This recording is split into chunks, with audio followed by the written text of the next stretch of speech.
Okay, so today we're going to be learning about colonial life. So we're going to learn a little bit more specifically about what it means, what life was like if you lived in colonial times. And before we get started, I want you to make some predictions. And you don't have to write it down. You can just sort of make some predictions in your head. But I want you to think about these questions. How did the people of the colonial era support themselves? That means, what did they make and what did they do to make money? Where do you think people in the colonial era lived? And what do you think their houses were like? And what do you think they wore? How did they dress? I want you to also think about, what do you think they ate? Do you think it depended on where they lived? And what were their schools like? Do you think the kids went to school just like you go to school now? And what about traveling? How did they travel? How did they communicate with other people? Did they call them up on the phone? And what do you think they did in their free time? And if they got sick, what do you think they did to get better? Could they go to a hospital? So I want you to think about all those questions. I know that's a lot, but think about how their life could have been different than ours. And your job is going to be to work on, it's not open, activity page 12.1 while we're reading this read aloud. And I'm going to help you out. But basically, we're going to compare and contrast. We're going to talk about how was life in the colonial times different than it is today. Okay, so I'm going to start the read aloud and make sure you're listening carefully. You have learned about the many reasons people from all over Europe traveled thousands of miles across the Atlantic Ocean to establish and live in the 13 colonies. Kings, trading companies, and influential Englishmen all realized that North America had enormous potential. In other words, they all thought they could get rich there. Others wanted to start a new life, free of religious intolerance and persecution. People from England and other parts of Europe traveled to different regions for different reasons. Slowly, these regions and the colonies within them began to take shape. The southern colonies had warm weather and adequate rainfall. Small farms and large plantations began to dot the landscape. The large plantations had many enslaved Africans working on them. The economy in the South was based on farming cash crops such as tobacco, rice, and indigo. Tobacco, rice, and indigo were exported to England and the West Indies and sold by merchants there. Trade among the 13 colonies also began to grow. The soil in New England colonies was not as suitable for farming. There were some small farms, but due to the abundance of forests, timber became an important trade good. Over in England, many of the forests had been cut down by the time the colonies were established, so timber to make ships and homes was exported to England. Other colonies also needed timber to build fishing and trading ships, homes, and barrels. And I want you to think, what do you think barrels were used for? Did they put food in there? They actually put a lot of things in barrels, including wine and beer, so they needed to make those out of wooden barrels. Farming was a main source of income in the middle colonies. Wheat was grown so abundantly that this region had a special name. Mills were built, and the wheat produced was ground into flour and sold to other colonies. Large amounts of flour were also sold to England and its colonies in the West Indies.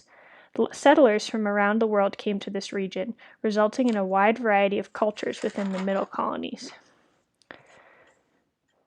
Can you imagine what it was like to grow up back then? Let's find out what life was like in the English colonies. In the early days, only boys who lived in Massachusetts had to go to school. The first schools were one-room schoolhouses. All right, so let's stop for a second because our very first box here is about education during the colonial times. And what that means is we need to say, what was life like then? And then we're going to say, what was life like today? So what we just learned about is only a very specific group of kids went to school. Only boys went to school. And then I'm not going to write full sentences. One-room schoolhouse.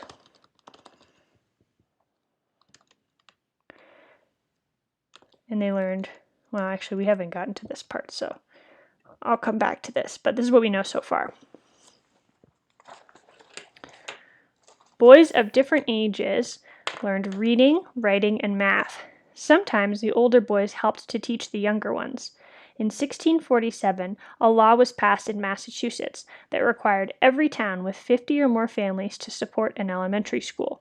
Towns with more than 100 families had to support a grammar school, where boys would learn Latin to prepare for college. This was the beginning of public education in America. Over time, every colony began to provide a basic public education. The very first college, Harvard, was founded in New England in 1636. In 1693, the second college, the College of William and Mary, was founded in Virginia. William and Mary was named after King William III and Queen Mary II of England. Some boys attended private schools, and others were educated at home. Puritan girls were taught to read so they could read the Bible. For many children, the main part of their education was learning a skill so they could grow up and support a family. For girls, that meant learning household skills, such as cooking, keeping a vegetable garden, sewing, making candles, and raising children. Some girls might even learn to become dressmakers. For boys, farming was one of the main occupations. There were many different kinds of apprenticeships, too. Boys as young as 11 years old would serve as apprentices and learn a skill from an experienced artisan. They could learn to be shoemakers, blacksmiths, carpenters, shipbuilders, printers, surveyors, millers, merchants, and glassmakers, among other things. Boys could also train to become lawyers, doctors, or teachers. Okay, so let's go back because we learned a little bit more about education, and we're going to add some more information. We're going to say that they learned reading, writing, math, Latin.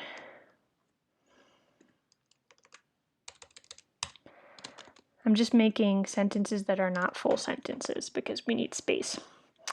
And there were public and private schools. Some girls learned to read, learned skills for jobs. All right, I know that's a lot of information. If you can't fit it all, that's okay, or you can just do bullets, but I do want to see on your paper that you actually are writing this information, okay? You don't have to copy exactly what I said, but show me that you're listening, okay? And then in this box, you're going to write what life is like today when what is education like today?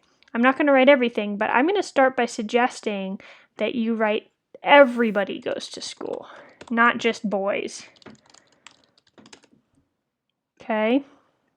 What else is different? What do you learn? Do we go to one-room schoolhouses? And what do girls learn? Okay? So fill in the rest of that box, and then let's keep going.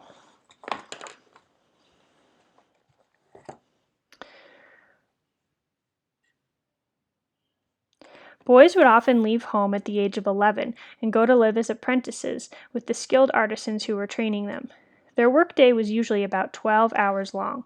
Apprentices were provided with food and a place to live, but they were not paid. Apprenticeships usually lasted for several years. At the end of their apprenticeship, they would join an existing business or start their own. Even young children had lots of chores to do. If you lived on a farm, and many people did, you would gather firewood, tend to the farm animals, milk the cows, collect eggs from the chickens, make candles, plant and harvest vegetables, and carry water from the well. Almost all of your food came from your farm. All of this had to be accomplished without the luxuries of electricity, indoor plumbing, or central heating or air conditioning. Okay, so we have another category here about daily chores, so let's fill that out. Let's see. We're going to put they had to gather firewood, feed animals, make candles,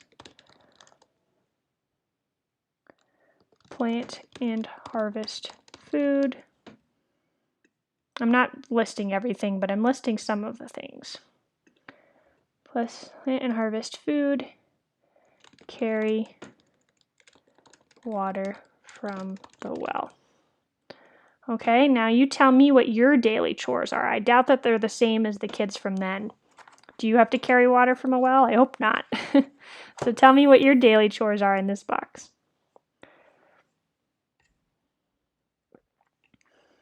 Life in the colonies was not all work and no play. Because children spent a large part of their day doing chores, they often found ways to make a game out of their work. For instance, if they were gardening, they might have a game of hide and seek after they finished weeding the garden or picking the vegetables. If they were carding wool, carrying firewood, or churning butter, siblings might race one another to see who would finish first. Children might also sing songs or exchange stories and riddles as they worked. When their chores were finished, they played games like blind man's bluff, hopscotch, tag, and a form of jacks using rocks. There were no toy stores, so colonists made toys from things they had in their homes or farms, such as dolls from corn husks or rags. If they had some wood, leather, or string left over, they might make a toy out of it, such as a top or spinner, or a game like the familiar cup and ball game. Colonists made board games they could play too. One favorite toy might be a hoop left over from barrel making. Children would turn the hoops on their sides and roll them with a stick through the streets.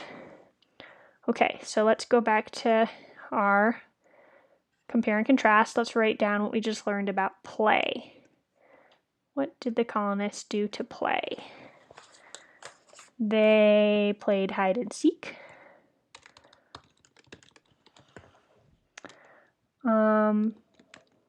Racing with chores to see who could get done first. Sing songs. Make dolls from corn husks. Board games. Okay, that's some of the things. You can list some more if you can remember them. Okay, and then I want you to write down what you do to play most of the time.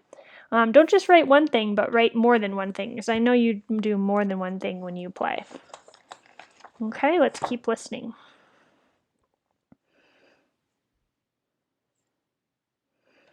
Religion played a key role in the development of many of the colonies. Christians often read the Bible to their children, and children were required to memorize Bible passages.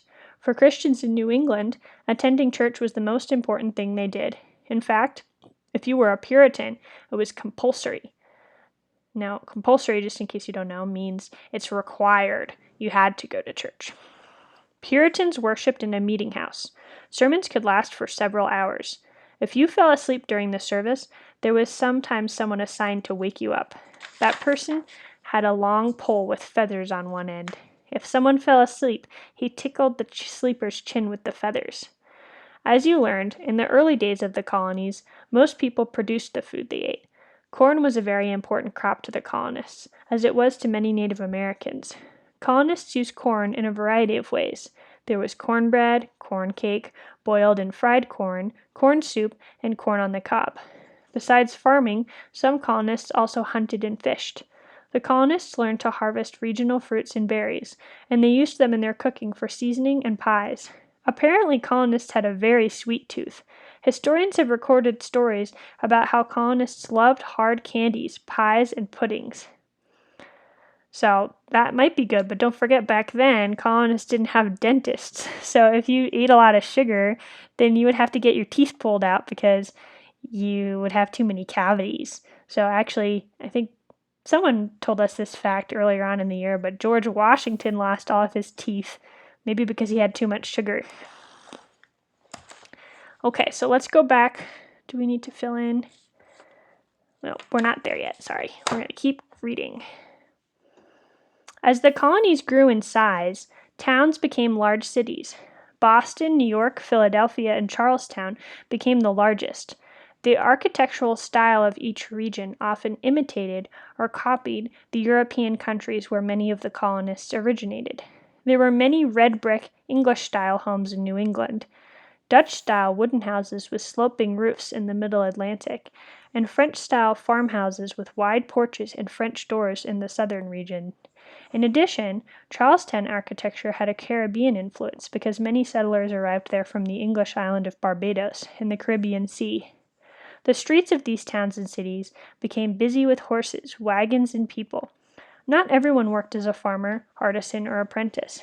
There were many wealthy people who lived in very fine houses in these large cities. Their homes contained only the best furniture, silver, china, and fabrics shipped from England. In the early days of the colonies, people relied heavily on imported goods from England. As the years went by, the colonists began to manufacture or produce some of these things themselves. However, the English Parliament still controlled how much manufacturing the colonists were allowed to do. The English did not want to lose the money they made by selling their goods to the colonists. Just a little fun fact, my house that I grew up in doesn't look like this, but my house is in New England, and it's a very old house. It's from the 1700s, so it was built during the colonial times. All right, let's keep listening to find out about clothing. The wealthy colonists paid attention to English fashions and, even on the hottest days, could be seen wearing the most elaborate clothing made of the finest materials. Men wore lace stockings and ruffles. They carried swords and powdered their hair. Women wore big, puffy, many-layered dresses and towering hair designs when they were in fashion. Those less affluent, that means they had less money, colonists who did physical work wore clothes that were made from simpler materials. They often made their own clothes or wore clothes given to them by others. Okay, so let's go over to clothing and add some more details. So remember, it depends on if you had a lot of money or not. But if you did have a lot of money, then the men wore lace stockings and ruffles, carried swords. Let's make this smaller. And then the rich women wore big, puffy dresses and towering hair. I'm going to say poor colonists made own clothes. Okay. And then tell me what your clothes are like. What's your favorite thing to wear? Tell me about maybe your favorite outfit. Anything you want, really. Okay. We're actually done with the activity page, but we're not quite done with the reading, so stay tuned here. Communication between the colonies was difficult. Most roads were nothing more than wagon trails, although in the larger cities there were a few established highways. Ships traveled up and down rivers and along the coast to bring goods and news from far away. Written communication was one of the only ways of sending and receiving messages, but letters could take weeks, if not months, to arrive. Frequently, letters would go missing. Medicine then was basic, and people died of diseases that are quite curable today. Women gave birth at home with the help of midwives. Because they did not have the medical care we have today, sometimes women died in childbirth, and many babies died before reaching their first birthday. However, life away from the crowded European towns and cities was somewhat healthier. Okay, so we're done with the read aloud today, and I want you to think about, would you have liked to live during colonial times? Why or why not? I think for me, there's some things that would have been kind of cool, like doing an apprenticeship, but I don't think I would have liked to live during colonial times because the women didn't have a lot of rights, and they didn't even get to go to school. Your job after this is to read chapter 16 called Matthew the Apprentice, and you are going to do another activity page. You're going to do, let's see, trying to remember here. I'll check the website. I can't remember in the moment right now if you're doing an activity page for this, but read this chapter first and then check the website for any other instructions. Okay, have fun.